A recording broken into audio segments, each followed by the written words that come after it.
શક્કરપારા બનાવવા માટે મેં અહીંયા 2 વાટકી મેંદો લઈ લીધો છે, અડધી વાટકી ખાંડ લઈ લીધી છે અને 50 ગ્રામ જેટલું તેલ લઈ લીધું છે। હવે ખાંડને આપણે ઓગાળી લઈશું। તો અડધા કપ ખાંડ સામે આપણે અડધો કપ પાણી એડ કરી લઈશું અને ખાંડને આપણે ઓગળે ત્યાં સુધી ઉકાળી લેવાની છે। તો ખાંડ આપણે સરસ રીતે ઓગળી ગઈ છે।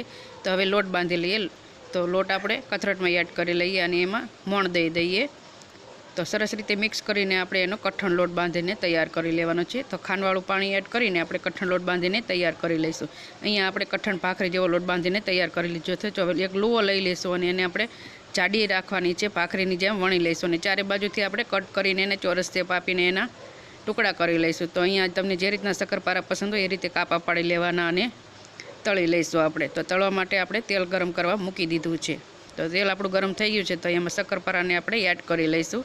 જેટલા સમય એટલા એડ કરી લેવાના છે। બંને બાજુથી ગોલ્ડન કલર થાય ત્યાં સુધી આપણે તળી લઈશું। તો સરસ મજાના